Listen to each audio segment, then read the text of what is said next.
Hello, hello. Welcome to Why Charlotte is Quietly Falling Apart. Today, we're talking about um, the problems that come with growth. And specifically, we're going to be answering the question: is Charlotte cracking under its own growth without anyone seeming to notice?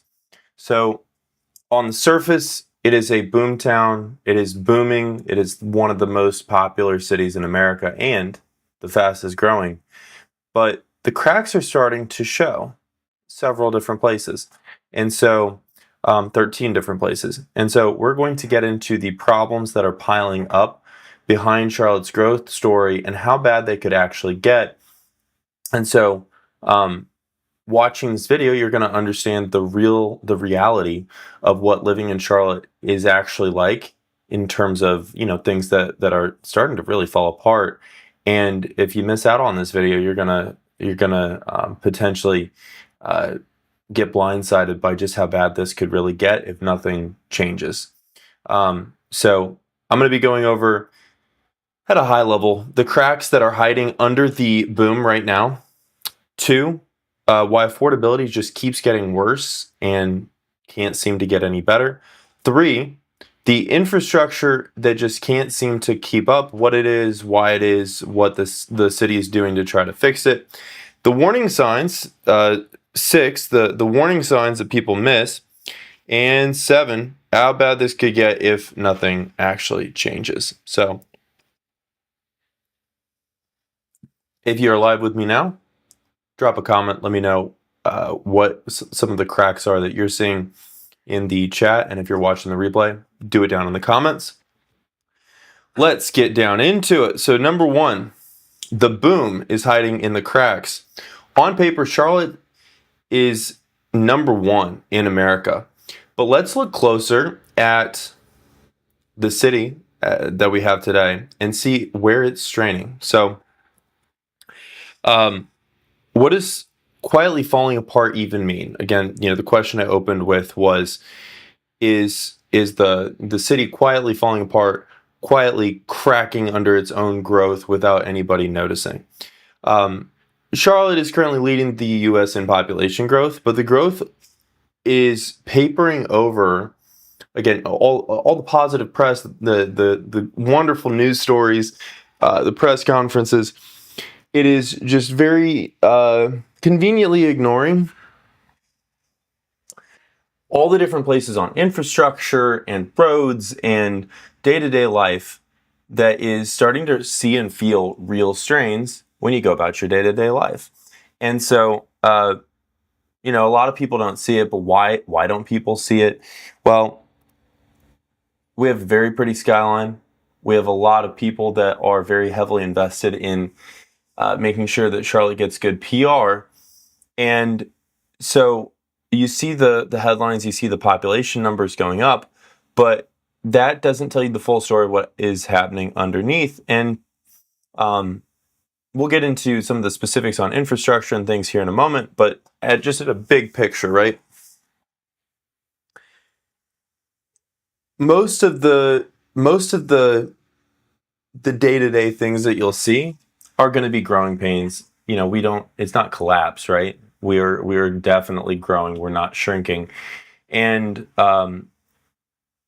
most cities that boom, especially ones that continue to boom long term, they will strain for quite a while before they catch up.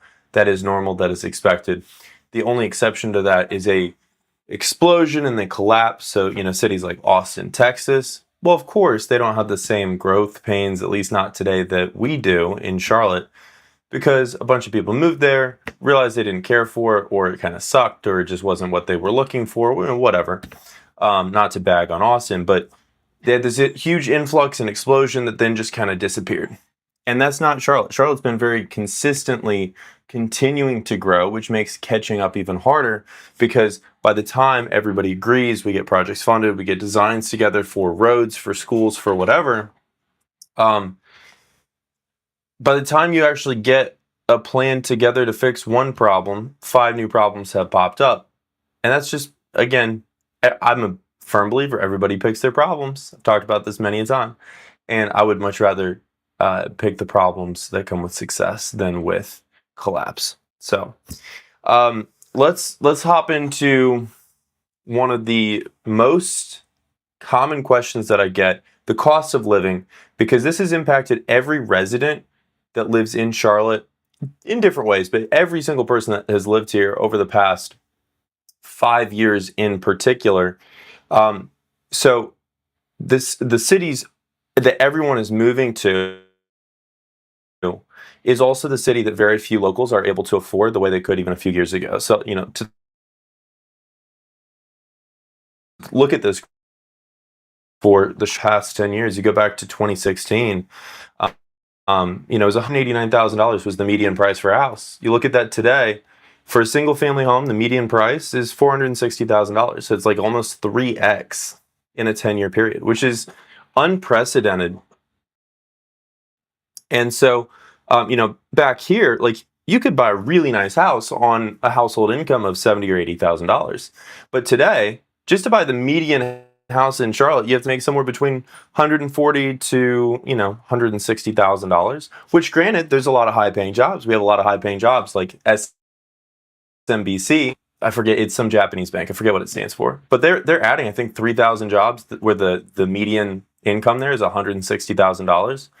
So there's some great money, right? And that's, so you have two people that are making that. Your household income's $320,000 in a relatively cheap city, because, we're still below the median price, but that still is not everybody's story, right? So, while, you do have a lot of bankers and entrepreneurs and people where they are making that kind of money, who's getting squeezed right now? Well, it's a lot of teachers, first responders, service workers are getting priced out of the city that they also serve. And so, on one hand, it's really sad, and it's a real problem that the city is actively working to adjust or to address with some of the projects like the it's a $500 million development over by South End. It used to be City Housing. What is it?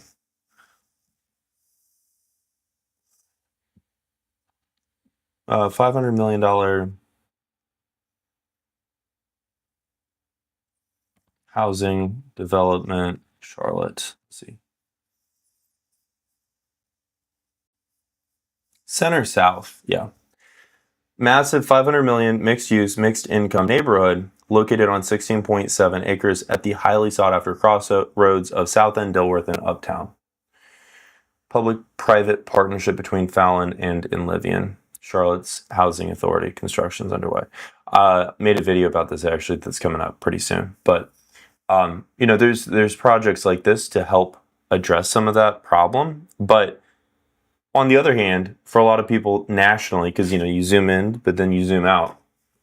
Zoomed in, we're looking at just Charlotte and some of these neighborhoods, but zoomed out, Charlotte is still a fraction of the cost compared to New York, California, a lot of Texas, a lot of Florida at this point too, especially when you add in like the cost of insurance, like homeowners insurance, car insurance, the cost of property taxes. Like nobody talks about property taxes in Texas or in Florida. It's not sexy, right? So especially when you add in those costs, the strong job growth and wage growth here in Charlotte keeps drawing people anyway, even though the cost has gone up somewhat. So it has a lot of the income, and it's also, even though, again, you will not see the income here having gone up as much as the cost of housing. But if you look at adjusted relative to the rest of the U.S., we still have had better gains than the rest of the U.S.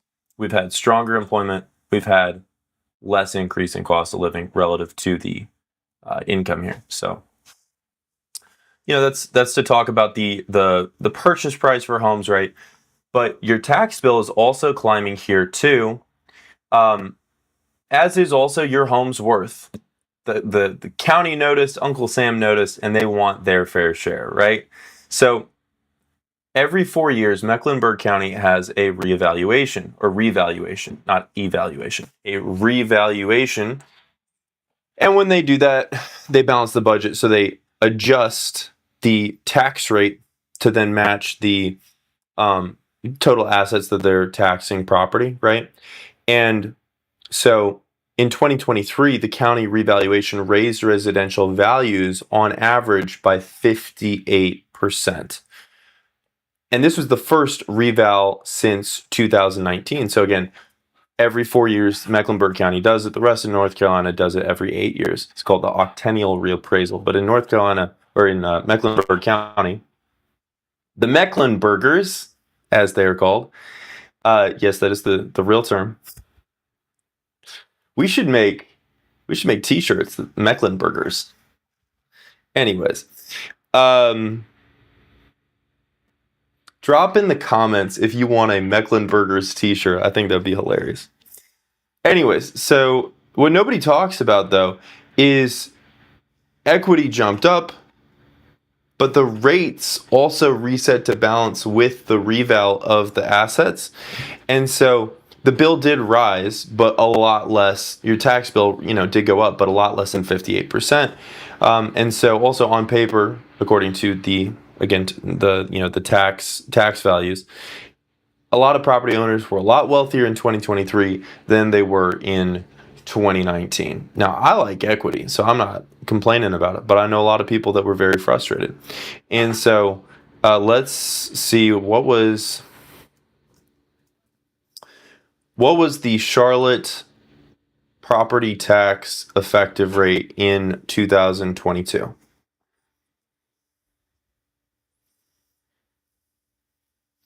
So it was 80 cents on $100.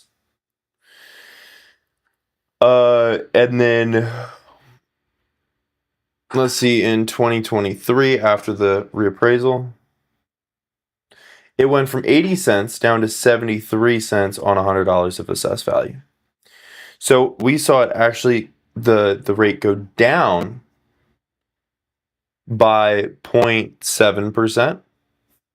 That's like nothing to sneeze at. So 0.07%. So the tax bill did still go up. Oh wait, I'm not sharing my screen. My apologies. Here we go. So the tax rate, or the tax bill, still went up a little bit, but so did the equity. And really the important thing to remember is, first of all, and we talked about this a little bit before, but just to bring it back to top of mind, this is unprecedented here, because that's what you're looking at, 2019 up to 2023. So 400,000 up from 245. So 58% makes a lot of sense. Are we going to see that from 2023 to 2027? I don't think so. I don't think we're going to see, if we do the rolling data points. So from 2023, let's say it's a median of 410 up to, let's say, 450. That still is only, less than 10% increase. So before, taxes were probably going up 20-30%. This next go around, we'll probably see maybe a 5% increase, which on close to half a decade, I feel like seems a lot more reasonable.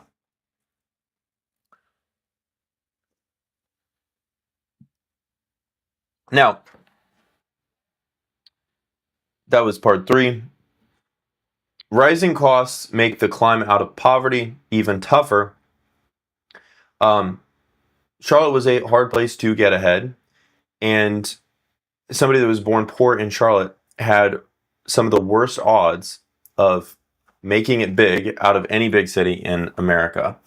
And so this was actually from a 2014 Harvard study, ranked Charlotte dead last, 50th out of 50, for upward mobility. Let's see if we can pull up this exact study. 2014 Harvard study by economist Raj Chetty shocked Charlotte leaders, revealing that a child born in the lowest income bracket in Charlotte had just a 4.4% chance of rising to the top income tier. However, an updated 2024 Harvard report by the same group shows the city climbing to number 38 out of 50.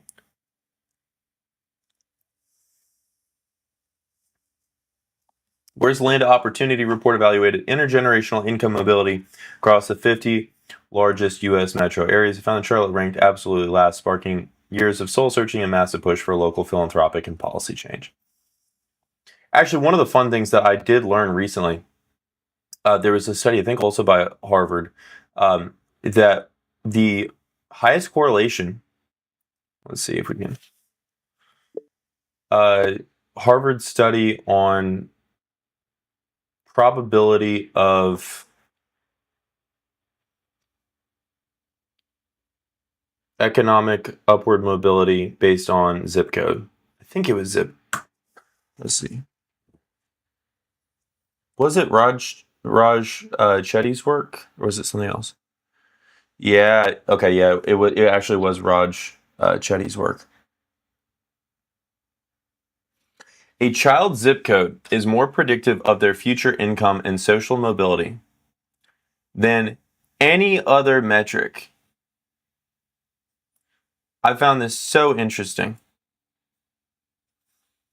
Creating high opportunity neighborhoods, evidence from the Hope 6 program. Our mission is to identify barriers to economic opportunity and develop scalable solutions that will empower people throughout the United States to rise out of poverty and achieve better life outcomes. And this is something, for those of you that don't know, I grew up below the poverty line. And so this is something that is phenomenally near and dear to my heart because um, anybody with a little bit of inspiration and being in the right environment can rise to pursue their dreams, right? I mean, that's why I'm doing this. But this study was so fascinating too, because like this was groundbreaking that they found the zip code that you're born in or grew up in is more indicative than any other variable in terms of, again, economic upward mobility. And so in 2014, Charlotte ranked 50 out of 50 metros, unfortunately. However, since then, and this is what's been interesting, there's been a lot of philanthropic work. There's been just a lot of proactivity from a lot of the leaders at the city level to try to improve those odds. And so let's see if we can find, was there an update to this? Because I know there was the other study that showed us 38 out of 50. Let's see, has there been an updated study since 2014?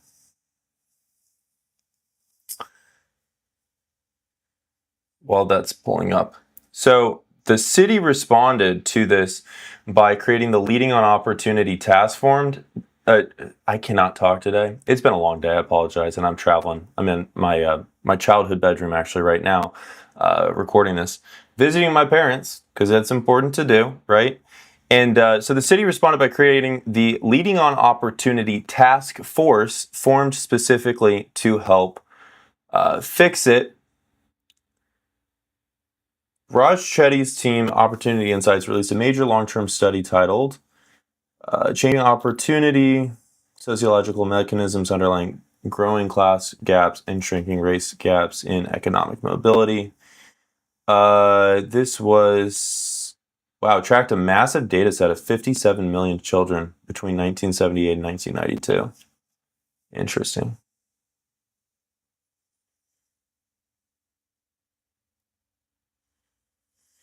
Let's see. Income gap between white children from low-income families and those from high-income families expanded by 28%. Interesting.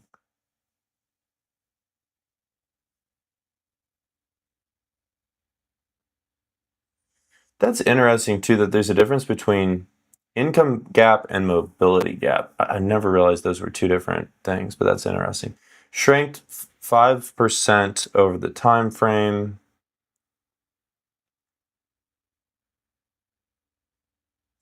Researchers looked into why the economic power of certain zip codes changed so drastically over 15 years. They pinpointed one primary driver. I think this is very important. Community level parental employment rates.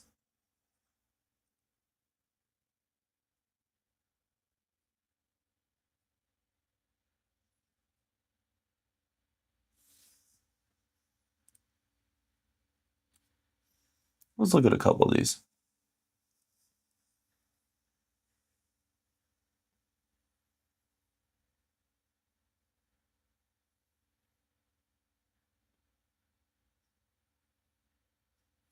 Let's see. Economic prospects have improved in recent years for Black Americans born poor.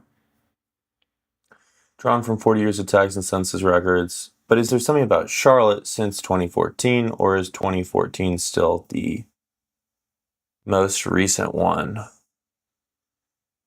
It's also just insane that they tracked, what was it, 58 million people in a longitudinal study. Think about the data set. They did this in the 90s. Do you know how many data points that takes just to aggregate the data, let alone to parse through it? That is mind blowing. This is the sort of stuff, as a giant nerd myself, that I geek out over. Bless up for Excel. Have you ever seen the Excel, I'm talking, yes, spreadsheets, like the world championships? Please bear with me. Humor me for a second. There are world championships for competitive Excel spreadsheets. I swear I'll only play like 30 seconds of it. Competitive spreadsheets. This is a sport. They have sponsors for that. You can watch this. I've seen this on ESPN. Just to put this in perspective, I love it. Let's see. Where's a good video for this? The most niche esport on earth. Let's see. Excel is an esport now. Yeah, we'll watch this one. It's fair to say most of us don't like spreadsheets, but the people who do like them a lot. And while many of us use Microsoft Excel in our day-to-day work, and at least few have adapted the world's most popular spreadsheet software into an esports phenomenon. In 2022, the Excel World Championship debuted as part of ESPN's The Ocho, an annual showcase of lower-profile sports like axe throwing, corgi racing, and of course, the slippery stair climb. The vast majority of viewers had never even conceived of competitive Excel before, because there are some levels of nerdy that are simply beyond mere mortal ken. But the sport was popular enough that it was renewed for the 2023 Ocho, and will be holding its finale in the Las Vegas HyperX Esports Arena this December with a prize pool of $10,000.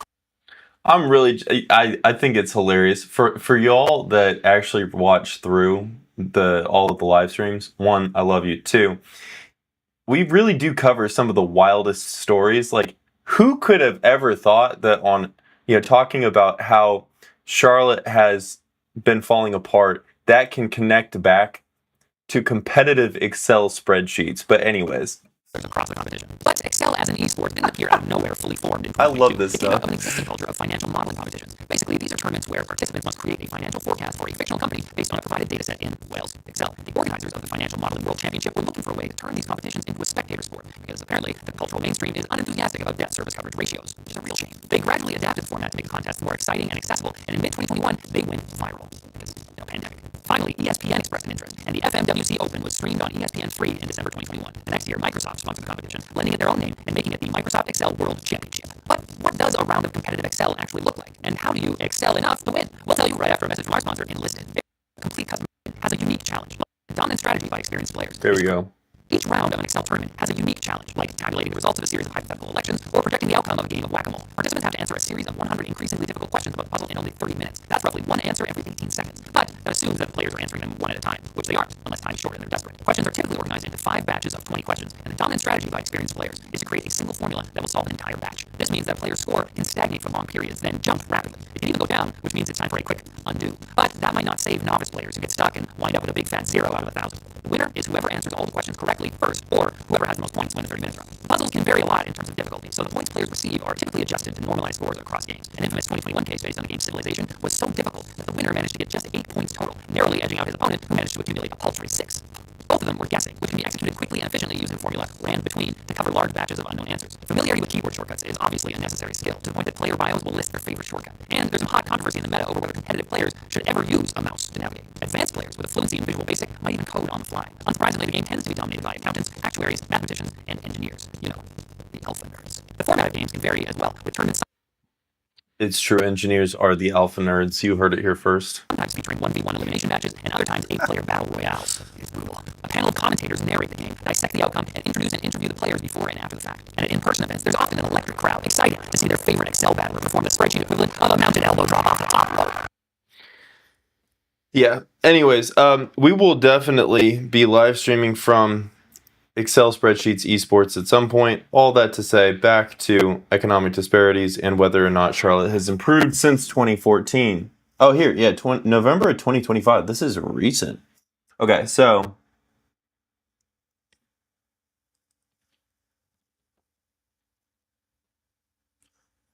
let's see. Interesting. So Charlotte, two rapidly growing cities in the southeast with similar demographics, both had very low rates of economic mobility for children born in 1978, particularly for low-income black families.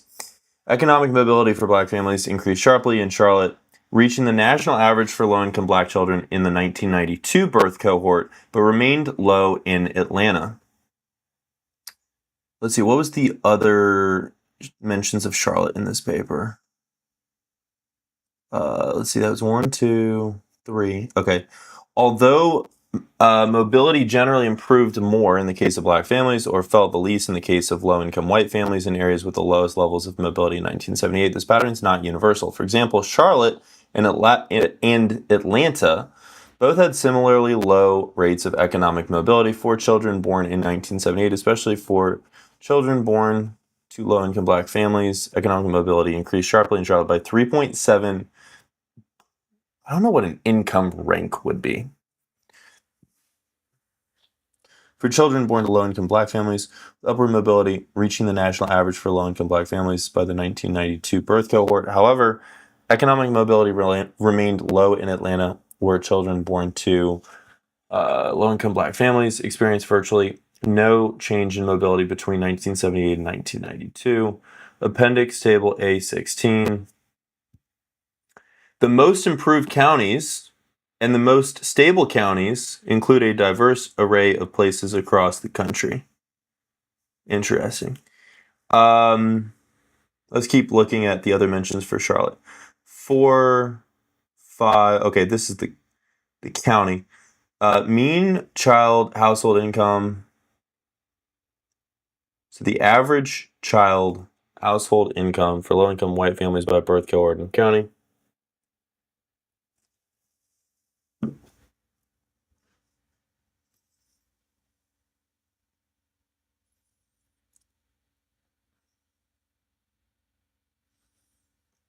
So there was no change in Mecklenburg County over a 14-year period.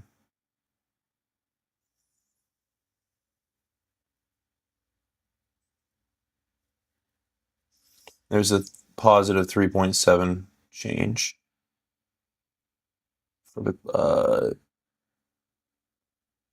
low-income black families. High-income white families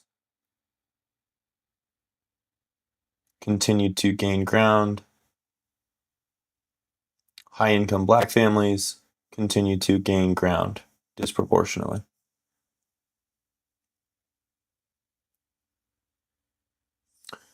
All income children by birth cohort and county plus 1.4.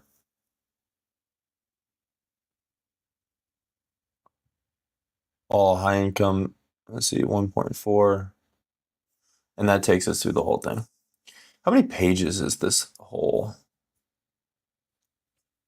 135.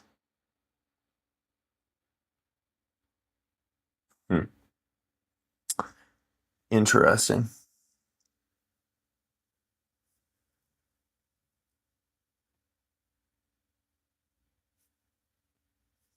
I wonder if there's a good video on this. Raj Shetty, social mobility. Let's see.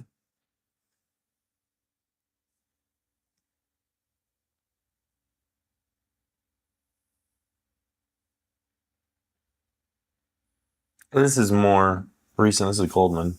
One cornerstone aspect of the American dream is the idea that through hard work, any child should have the chance to move up in the income distribution relative to their parents. A few years ago, we set about to assess the extent to which America actually lives up to that aspiration of being a place where kids can rise up beyond where their parents were in the income distribution.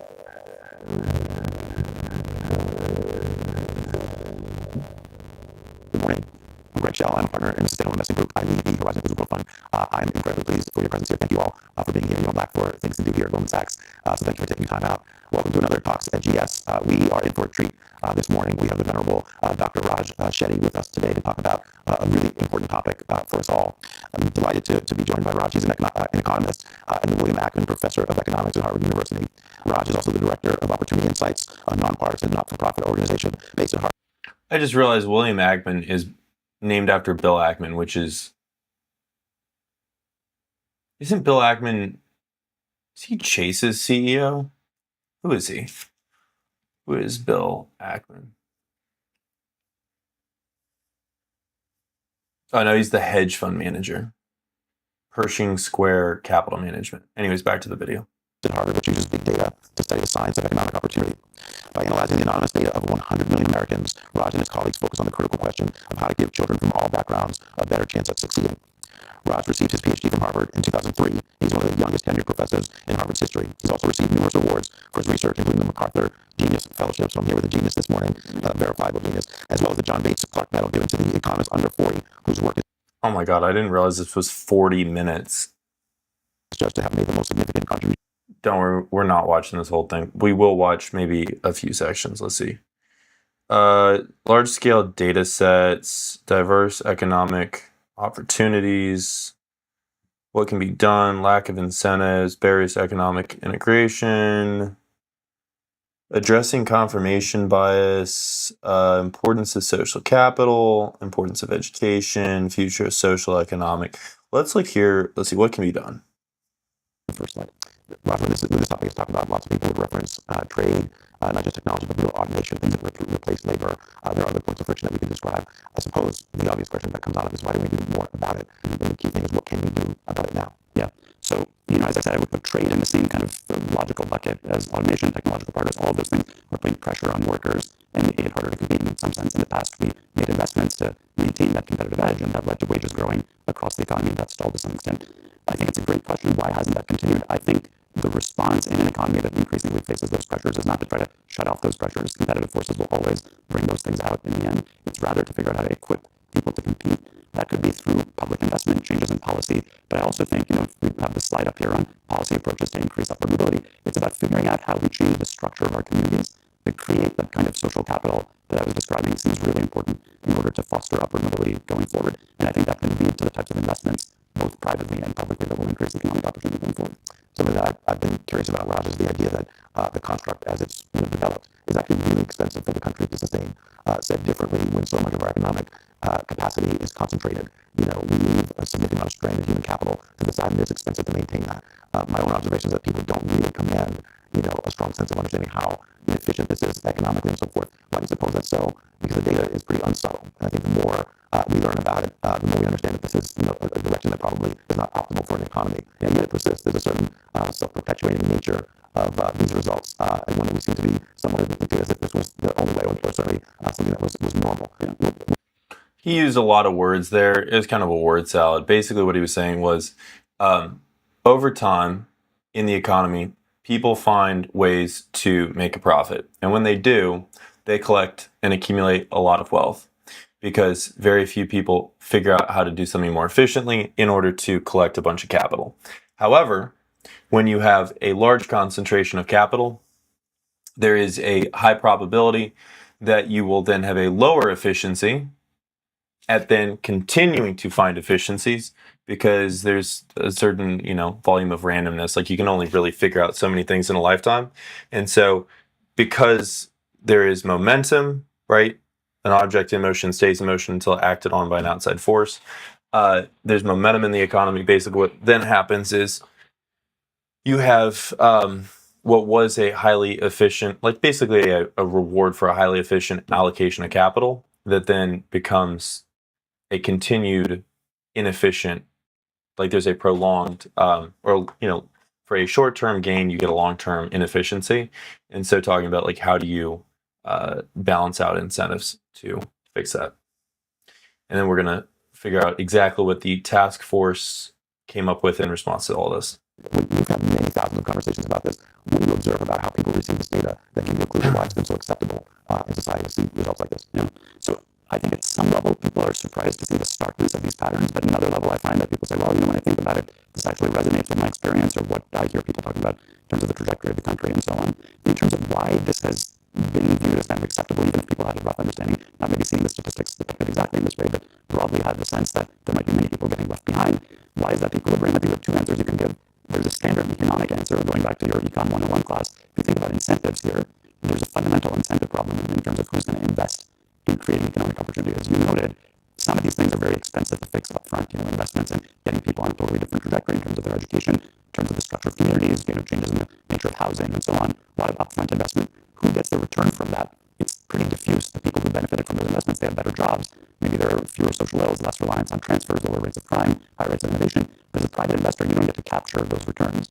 And so we know there's a public goods problem here that there isn't any one actor in the economy who necessarily has an incentive to make that private investment, even if it has a very high social rate of return. And so you can see how in equilibrium we end up underinvesting in something that actually would have quite a bit of value for our economy.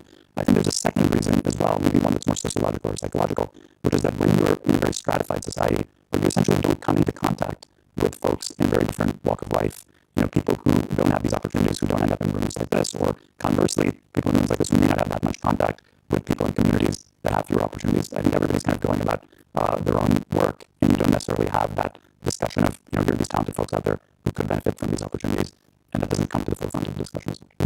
Roger? Yeah, interesting. So we'll push onwards because we're way off the reservation, so to speak, in terms of what we're looking at. So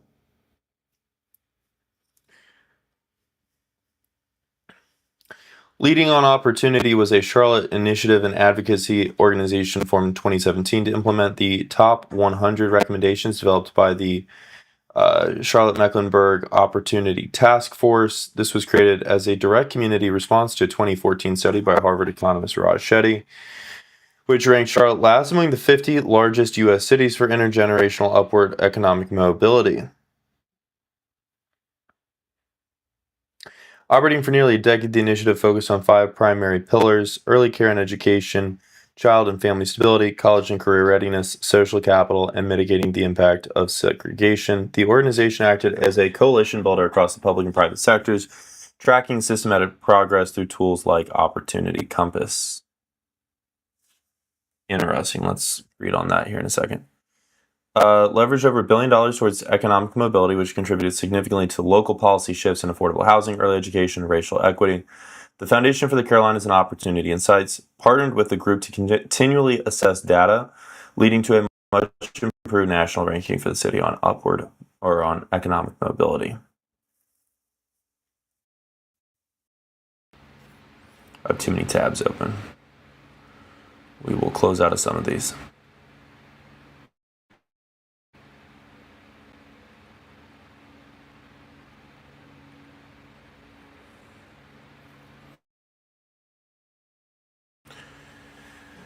Oh my goodness, my computer is lagging.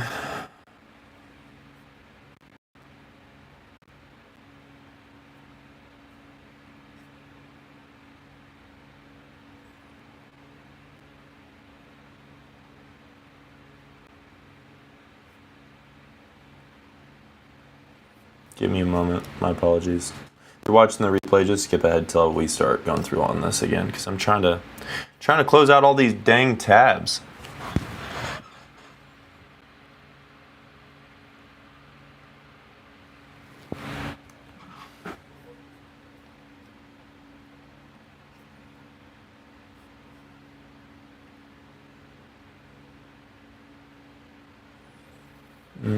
Let's see.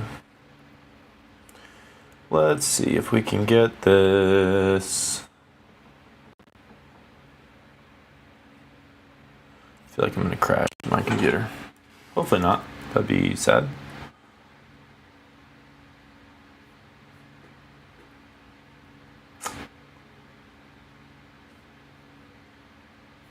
I'm trying to close it. It is not happening. Oh, there we go. We're making progress. We're making progress. In the replay, skip ahead until we get past closing these tabs because my computer's slowing way down.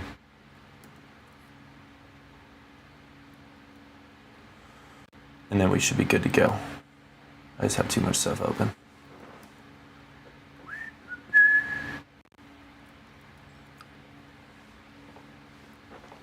I've been so antsy today. I don't know why. I've been trying to make the best of it, but it's tough today.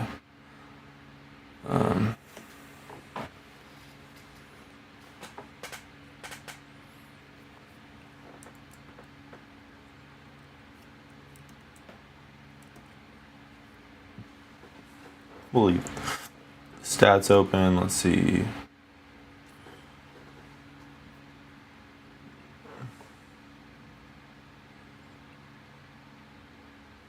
Here we go. This is interesting. So from 2022, Charlotte's economic mobility was the nation's worst. A new tool measures progress.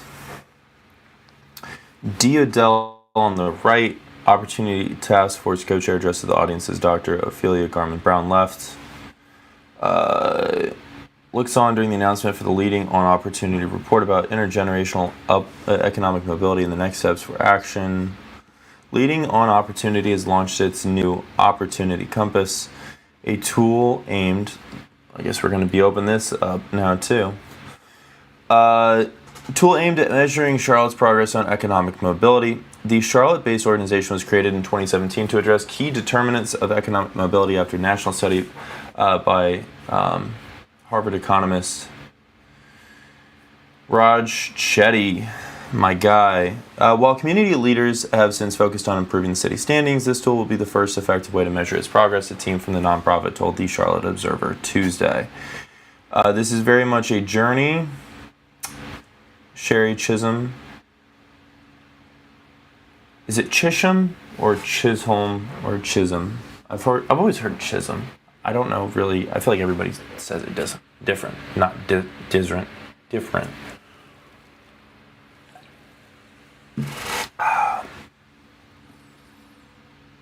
Also, not a sponsor. Should be a sponsor. If somebody knows anybody at Kirkland Signature, have them hit me up. Everybody that knows me knows I live and die by my Celsius. But Kirkland Signature sparkling energy drink is pretty fire, and it's also all natural flavors. If anybody knows somebody at Kirkland Signature, they can get me a sponsorship. I will take it in the form of more of these for free, please.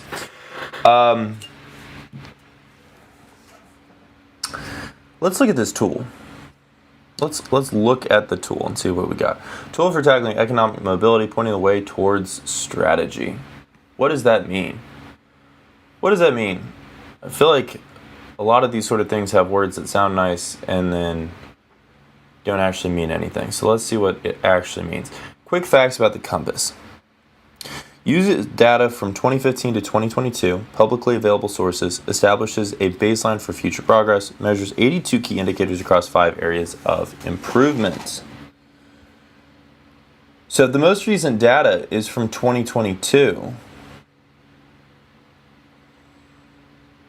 933 Luis. Isn't this is, I recognize that address. I'm pretty sure this is just a mailbox. This is yeah. Huga, or however you say it, Huga Co-working. I can't tell you why, but I immediately recognize that.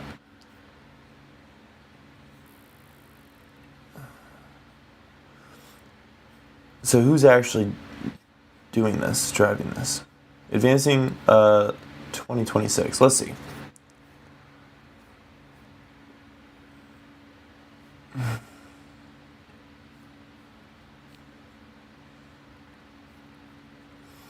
From insight to impact, leading on opportunity, 2014 to 2026, so 12 years. From Dr. Raj Chetty, executive summary. Laying the foundation, align the action.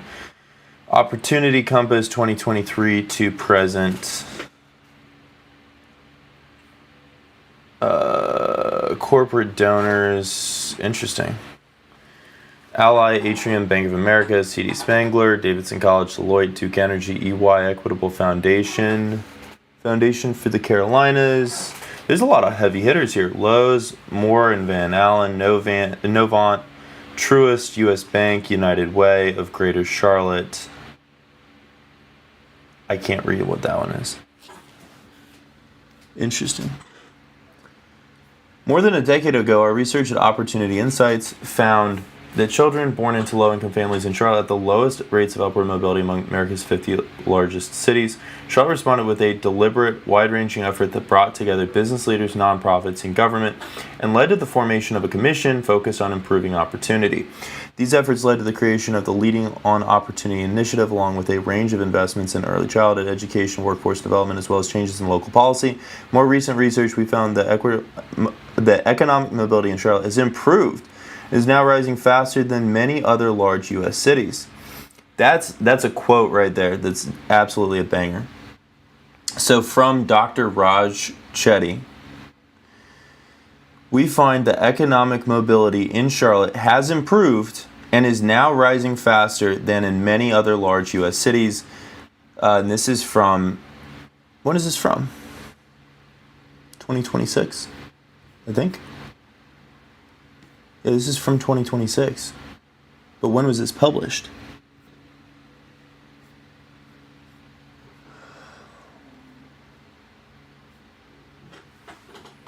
Let's see. Dr. Chetty highlighted Charlotte's progress in a New York Times op-ed after Charlotte's 50th out of 50 ranking. The city responded.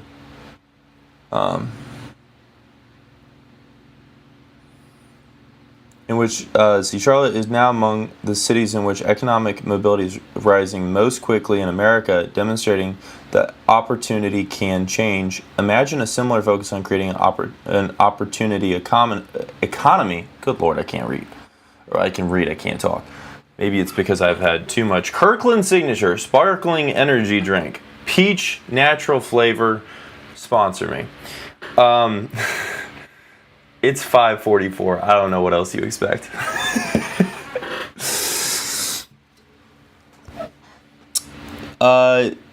Since its inception, I gotta zoom in. I think I might be getting old. I can't just read that anymore. I gotta zoom in. Leading on Opportunities fundamentally changed the way the community approaches large-scale problems. The initiative created a shared language for collaborative action. I hate when they get into this like flowery language. I know it's part of stuff, but I like simple, easy to understand words that describe things you can see.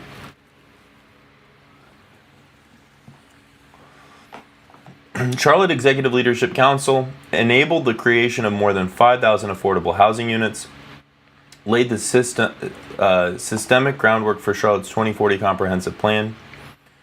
I'm interested in that. And aligned the budgets of the city, county, school system, United Way, and Livian, Charlotte Works, as well as scores of nonprofits. Let's see. Charlotte Future 2040. We've moved on April 14, 2026. Adopted 7 draft community area plans, amended 7 adopted. All 14 area plans are now available on the Charlotte's long-range planning webpage. Cool. Data analytics and visualization.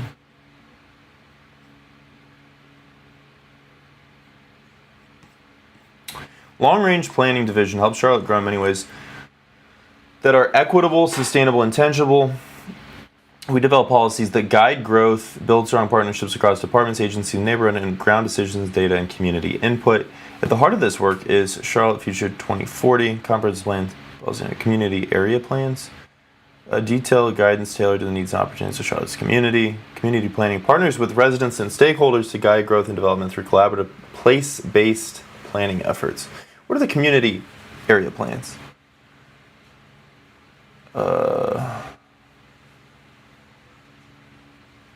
Interesting. East, inner, east, middle, outer.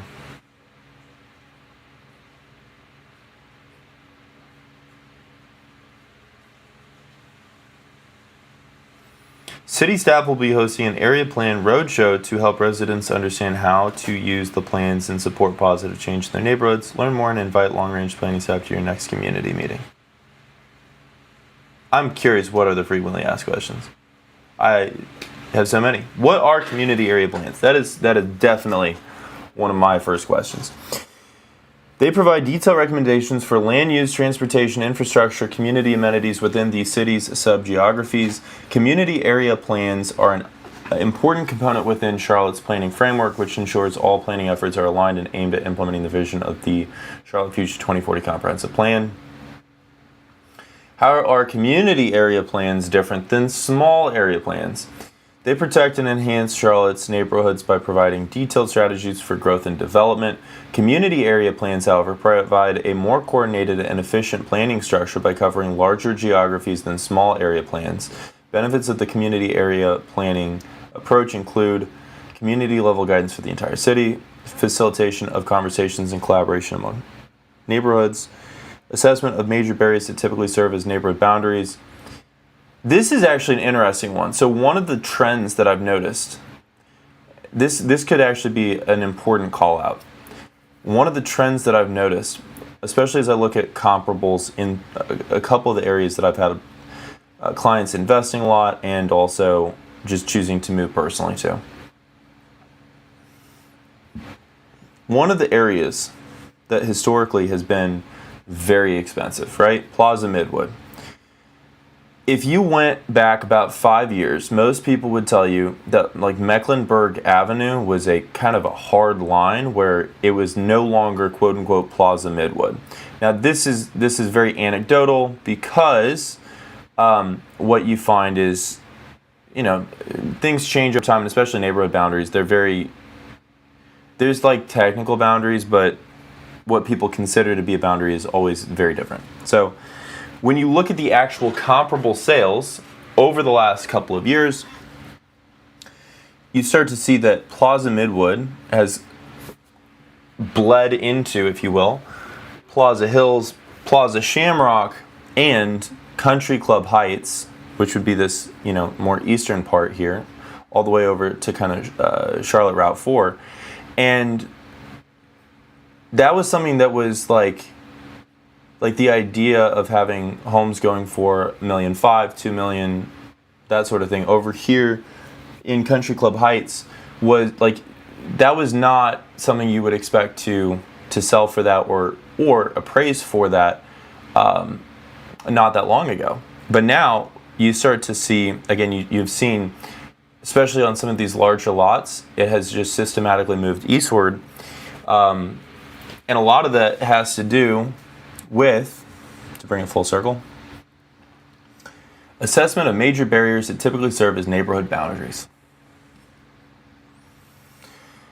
How will community area plans impact adopted small area plans? Let's see. How will community area plans impact zoning? Community area planning will begin after the Unified Development Ordinances, so UDO. New development regulations are adopted and existing entitlements are translated to a new zoning districts. Okay. They were first drafted on several considerations, including expected population growth, development patterns, and natural boundaries. Boundaries were then refined to align with neighborhood profile areas, which are based on federal reporting geographies used at all levels of government, to provide a consistent framework for reporting and comparing data. That makes sense. Because if you don't have good measurable data, then like you have no idea what's working, what's not working, anything.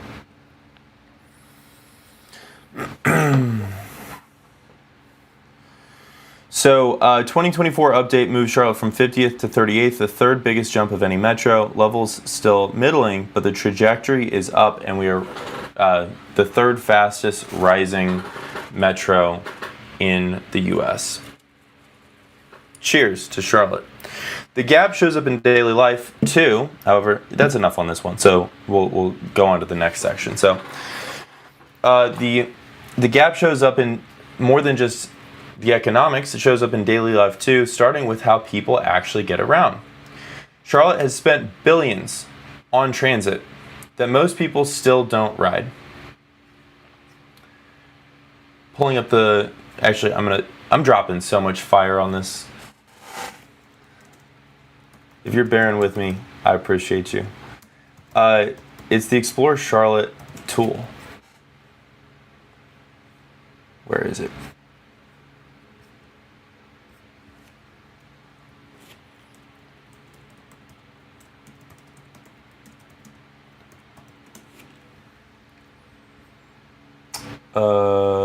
Is it? Oh no, explore.charlotte.nc. Here we go. I hit the wrong thing. Here we go.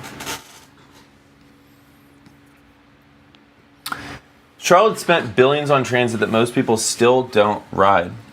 And we're only spending more. So let's get into it. What are we talking about?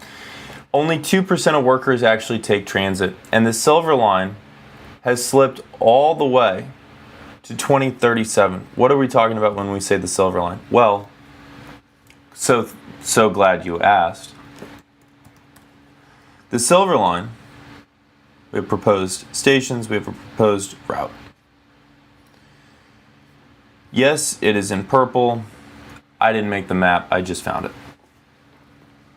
It's going to provide access to the airport, into Uptown, and then down Independence Boulevard, basically. It is proposed to go all the way until Matthews or Stallings, and it's going to be probably 2037 before this is really operational in any meaningful capacity. Confidence has slipped in the last couple of years, especially, so it goes back to the highly what's the word? It was all over the news. I can't think of the word, but it was all over the news. But Charlotte Zarutska.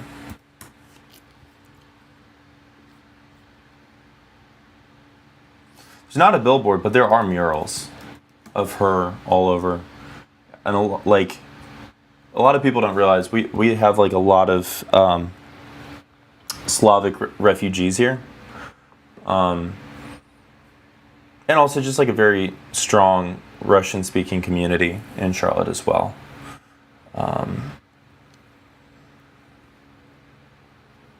Yeah, Mr. C's. It's right on the drive right into Uptown. It's a really cool mural. Very, very, very cute, very cool mural. A lot of people don't realize too. Also, I'm gonna pull it up. I don't want to get copyright claims though, so I'm gonna probably just play it with. I'll play it with it muted. But the visuals are still solid. It was DaBaby's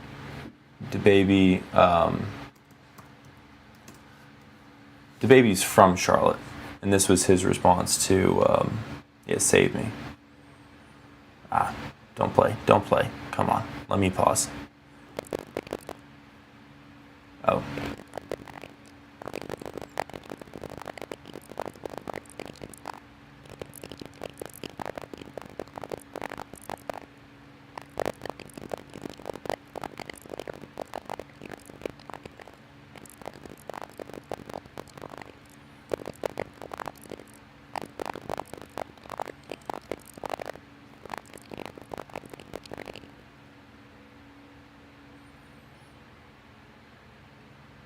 And mute because I don't want to get a copyright.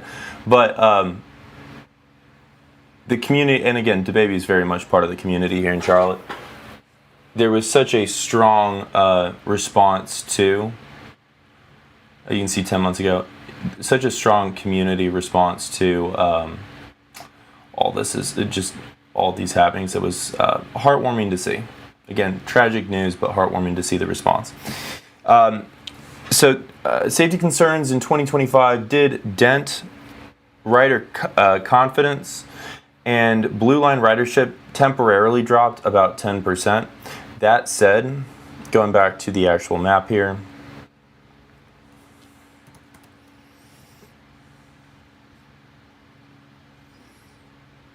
You can see, like, there's a lot of housing in popular areas that connect to Uptown and these employment hubs through the Blue Line. And so as a result, it's a very, very important method for getting around.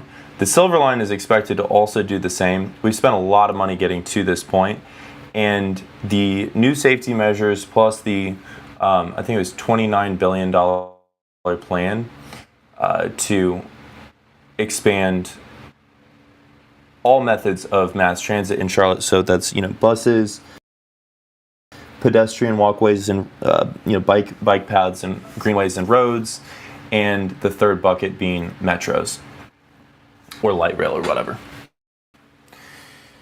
So for everybody that is not taking the train, that leaves the road, which, like I said, we just passed this new mass transit or transportation referendum, which includes mass transit and roads and walkways, greenways, bike paths, all of it. And the biggest question everybody has is, traffic is getting worse. It is outrunning every fix that we have thrown at it. And Charlotte keeps promising to fix the traffic, and we keep falling behind, and it keeps getting worse. Right now it's 6 o'clock. If I screen share, let me show you the map. The traffic map, right? This is live traffic as of right now. It's 6. It's not even the worst of the worst traffic, but you can see it is dark red through 277, 85 south, 485, that whole interchange, a lot of 77 south, 77 north is real bad. And so the question everybody has is, like, what are we going to do to really fix this? And just to put this in perspective, there's a study, I believe, by INRIX that found it's costing Charlotte drivers about 41 hours and $734 a year lost to congestion for the average person in Charlotte. That's a chunk of time and change. Transit isn't catching up, really, but why? Well, again, the Silver Line has slipped until 2037, and so 75% of people commuting into the city still drive alone. But on the other hand, we passed the transportation referendum this past fall, so the money actually exists, right, to be able to fund all these upgrades. The bus upgrades could be implemented in the next 5 years.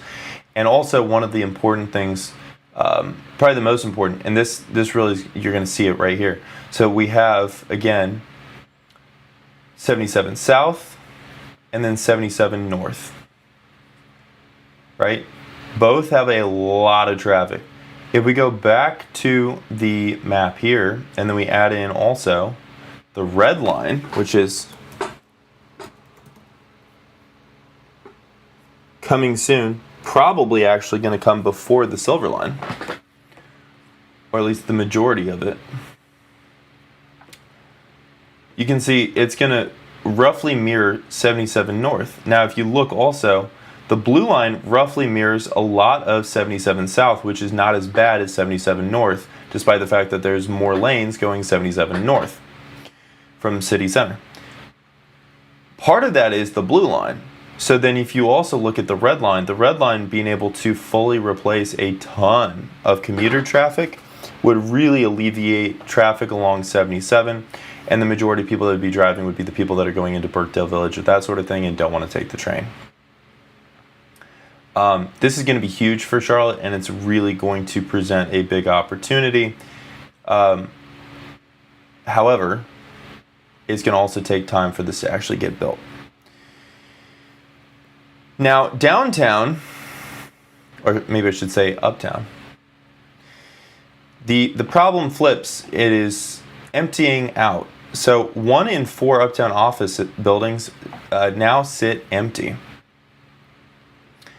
Uptown office vacancy, if you're wondering how bad is it, uptown office vacancy hit a record in 2025.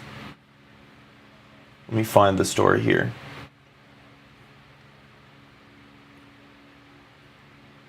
I think It was no, that's Axios Indianapolis. I want Axios Charlotte.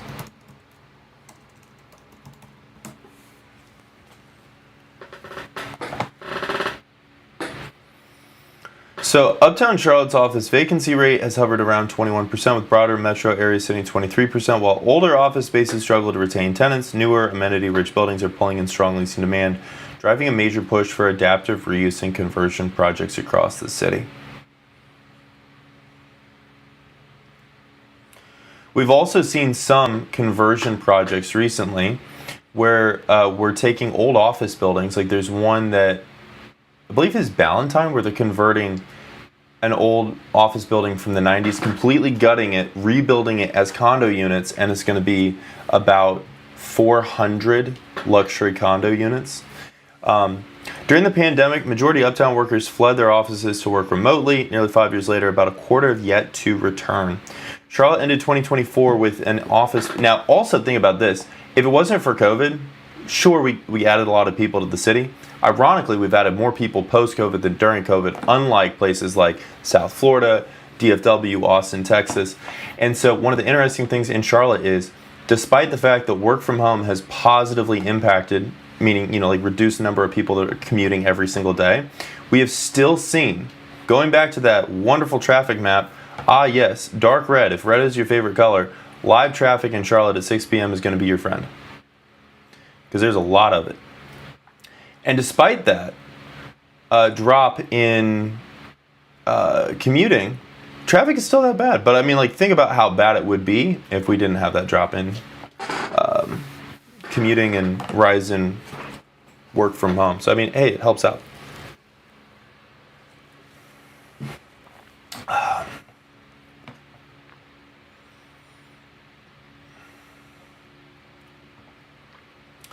Let's see, you're seeing vacancies everywhere because everybody's shopping online to start with and working from home.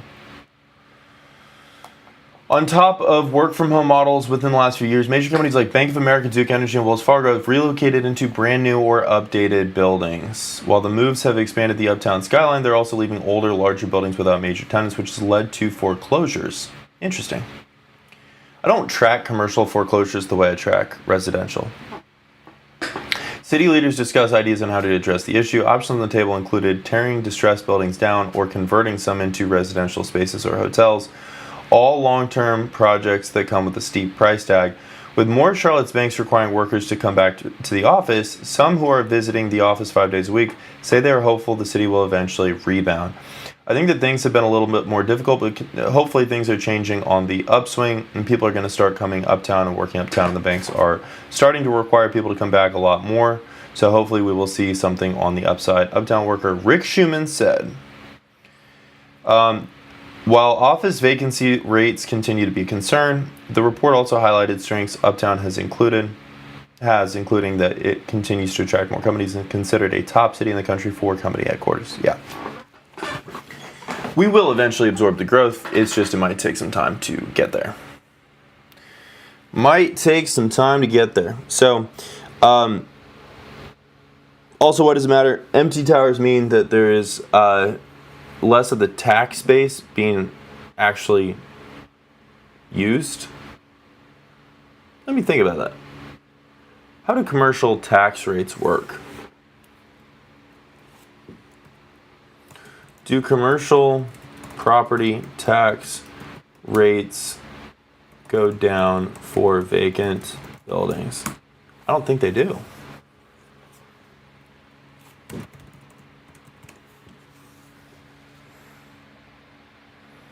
Commercial property tax rates in Charlotte do not change for vacant buildings. However, the property value used to calculate and base can result in a lower assessed value and reduced taxes during the county's next revaluation. Okay.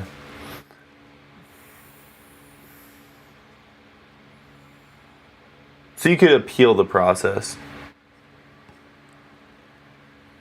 I don't know how many people are actually going through that process. Maybe. Empty towers, now there would be a smaller tax base because there's less workers, right? So then there's less people actually working, which would reduce that. less purchases from lunch crowd businesses. There is some sort of a negative impact on tax revenues from that. I don't know what it would be though. I will say though, why does it matter? Whenever you have empty and unused real estate, it just changes the vibe, if nothing else. And when you have less people around, and so then there's less people that are, what would you say, patroning, visiting restaurants and that sort of stuff, then nobody, again, if you see a restaurant that's got an empty parking lot, nobody's at any tables, you're going to be like, that restaurant looks like it's crappy, I don't want to go there. But if it's popping, they got cars, they got a line out the door, you're like, I need to find out what that is. That looks like it's probably delicious because there's so many people there. Developers are converting towers to housing, and return to office is taking up. Growing residential population is refilling the streets of uptown lost. Now, the deeper risk isn't that we have empty desks. It is who those desks belong to, and specifically, how hard the Charlotte economy leans on this one industry. Charlotte bets everything on banking, and that is a risk that a lot of people don't talk about. Mecklenburg holds 39% of all of North Carolina's finance jobs. It is the number 2 banking hub in the U.S. by assets under management. And we've seen Wells Fargo trim staff 22 straight quarters, going from 217,000 workers down to 205,000 workers. A lot of that has been efficiencies due to their AI program, which a lot of people think about AI as being, after 2021. They've been using machine learning and doing their own internal tools development for a decade plus. Now, the risk is also its superpower because, or is also, our superpower here in Charlotte because banking built a lot of this city. Like it's responsible for a lot of our skyline, a lot of the really high-paying jobs, a lot of the wealth and affluence here. And we do also have strong tech, health, fintech, manufacturing, supply chain. There is a lot of other industries here too. But when the economy tightens, people really, again, you don't feel great. And so there's a lot more attention that goes into public safety. And that has also been a rough year, or at least 2024 was a rough year for crime. But the story is already turning. So what happened in 2024? Homicides rose about 25% in 2024 before pulling back in 2025. Overall, violent crime actually dropped 21%, which was a broad citywide improvement. And so we've seen a steady trend line pointing the right direction. This past year was a decline across categories, not just one number. And a big chunk of that was new local enforcement and state measures and task forces and just like a big coordinated effort to have more vigilant policing, which has helped to improve public safety and a lot of the confidence in the city overall, which is one of the things also that was very, very sad about the light rail stabbing too. Was on the whole, like the year was substantially better, and that was one very sad story that a lot of people saw, and I wish also people could see that there was a lot of good that happened last year too. It just wasn't, the news.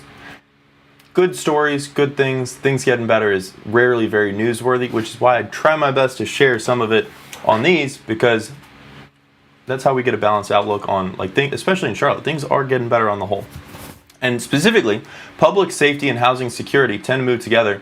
And we have seen that while homelessness is still a challenge, we have started to see some positive movement in that as well. So Charlotte's overall homeless count is down, but the street count is not. So what did the numbers show? The overall point in time count fell 14% to 2,404 in 2025. However, a lot of people have commented on how the homelessness seems more visible now. And so unsheltered homelessness has risen even though the total amount of homelessness has dropped. So the overall direction is improving, with total homelessness down substantially. And long term, we're expected to start seeing more visible improvements too, as there are more shelter and housing programs that are coming online soon. Let's see if I can find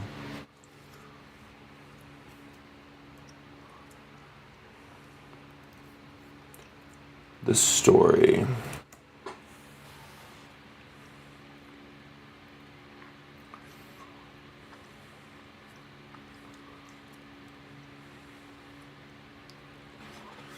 Several new shelter and transitional housing initiatives are coming to Charlotte to address the city's growing need for homeless support and affordable housing. Banner Elk Drive Shelter. Charlotte's investing over $4.2 million to create a 62-room non-congregate shelter, which will feature on-site medical care, mental health services, and substance use treatment.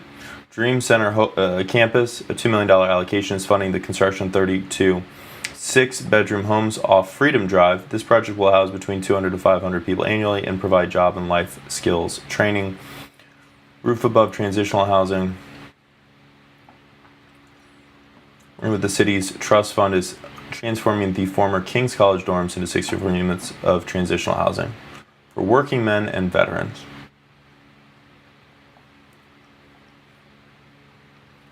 Let's see.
Let's see, what is this thing though that is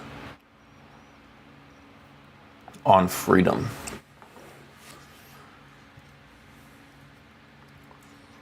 Let's see.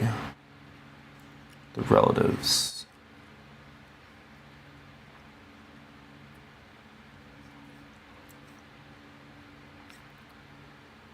Interesting. We'll circle back to that. For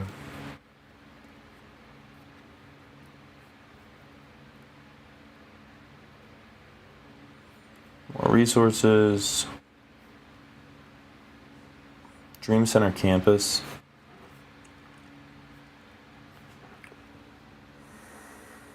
When was that? That was from 8 months ago.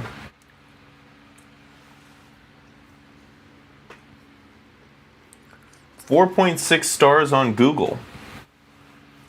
Not bad. Okay, so that was part 10. Now, some of what Charlotte's losing, however, cannot be rebuilt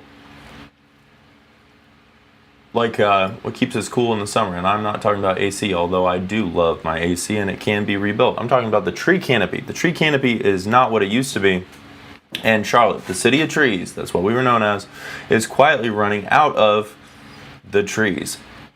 So the canopy has fallen from 49% coverage over the city to 45% in 6 years, which is about 250,000 trees. If you line those up, that means 3 foot, like in a line, 3 football fields worth of trees disappear every day. And the city had an initiative to get to 50% coverage by 2050. And the city basically gave up and abandoned its 50 by 2050 goal because they said that it was unrealistic. Now, we are still one of the leafier big cities in America, and they didn't completely give up. What they did was they pivoted. So the majority of major U.S. cities sit at only 20 to 30% coverage, so we're still like more than double that. And they've gotten very aggressive in zoning and permitting on tree save rules and replanting programs to help preserve as much of the the tree save and the canopies as possible. It's making progress. It'll take time to see whether it's enough to make positive progress versus negative progress, but we're really trying. I've told the story before. One of my buddies is building a duplex, and in order to remove 2 trees, not even including the cost of the actual labor to remove those 2 trees, if he was going to remove those 2 trees to build this duplex, just the tax from the city for getting rid of those trees because they were heritage trees, big, strong, beautiful trees, but they were in the way. It was going to be almost 20 grand in taxes from the city because they don't play. And so he's been working for weeks with their architect and stuff, trying to figure out how to reposition things around that so they can save it. It is a tough problem to solve. Now that said, trees are not the only piece of Charlotte that has been disappearing. Part 12, the city has been bulldozing its past. So we are over 250 years old. However, the oldest building in Uptown is from 1867. So how is that even possible? Like, what's actually left? Well, in the past 30 years, 37% of Charlotte's potential landmarks were demolished or gutted. And we do have some protections in place, but only barely, because North Carolina law only lets the commissioner delay demolition by about 1 year. And so as a result, we've lost a lot of these landmarks and historic sites. However, on the plus side, I will say this is one of the reasons why you look at Charlotte, you look at the city, you look at the Uptown. Because especially like in Uptown, nothing is like truly sacred. Means that Charlotte has rebuilt itself many, many times over. And so it's one of the reasons why Charlotte, just as a city, it feels very new, looks very new and fresh and clean and green. But also at the same time, let's see, trade and try on.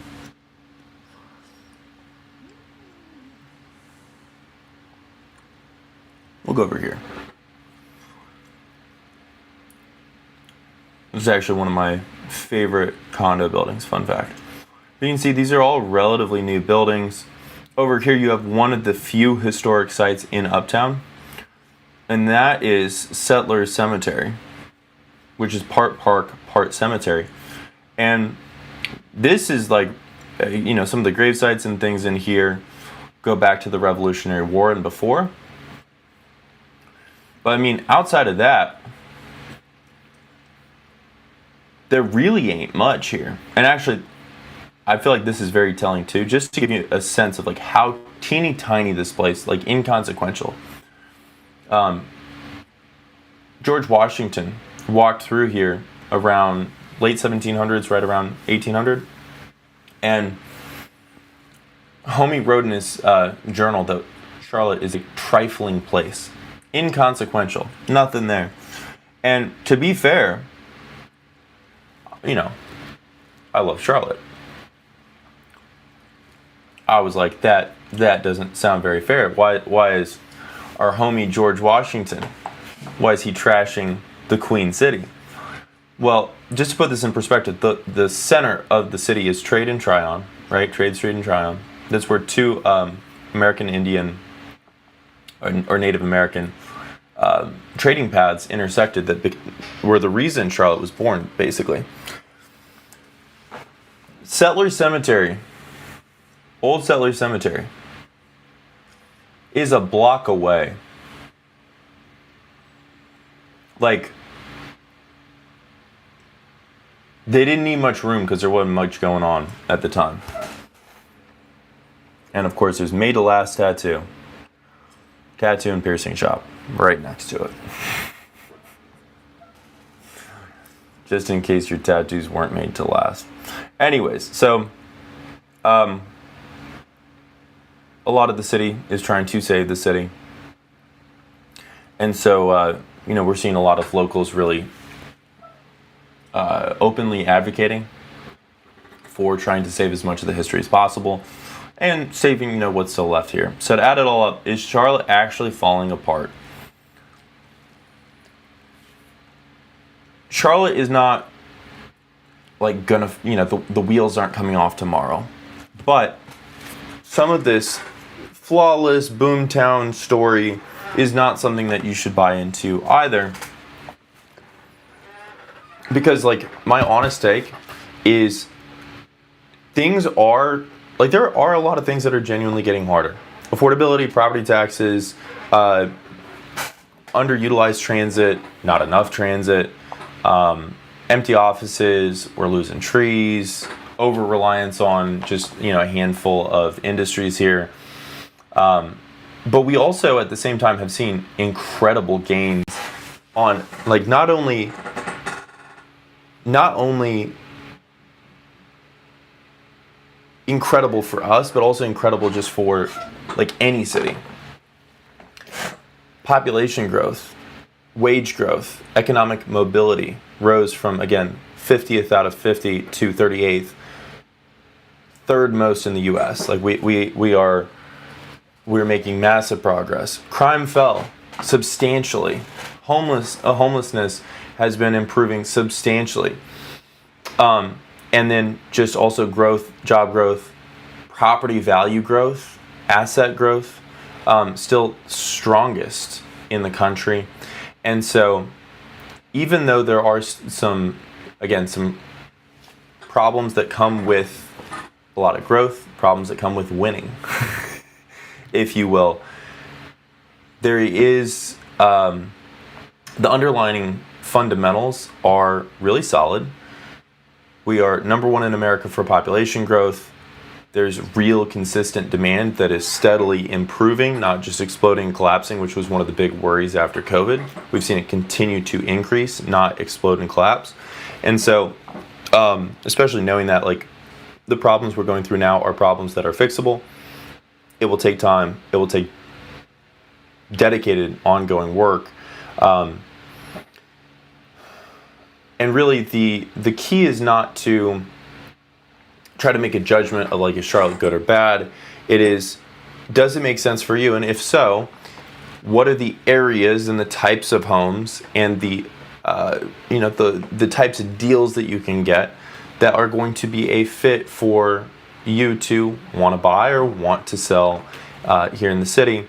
And especially if you're trying to explore the city and find the areas that will be best for you, you can take my Charlotte Areas quiz, scan the code, tap the link down below, and you can answer just a few quick questions based on your preferences, what you're looking for. It gives you a recommendation for the top areas that match best what you're looking for.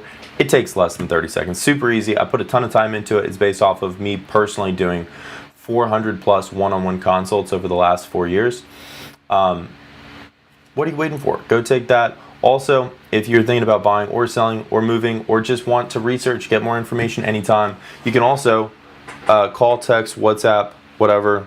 I think this also goes to my calendar. Hit that up if you want to book time with me, or if that's not working, because sometimes it doesn't because my calendar glitches sometimes, just text me. It's the easiest way to get in touch. My name's Lucas Roller. I'm your favorite real estate professional, or unprofessional, depending on how many jokes I'm cracking. I'm your favorite real estate person in the great Queen City. I love you. I appreciate you sticking this one out. It's a long one. We're sitting at 90 minutes. Have a fantastic rest of your Tuesday or whatever day you're watching this. And let me know also what you think of this new background that I put together. I love you. Have a great night.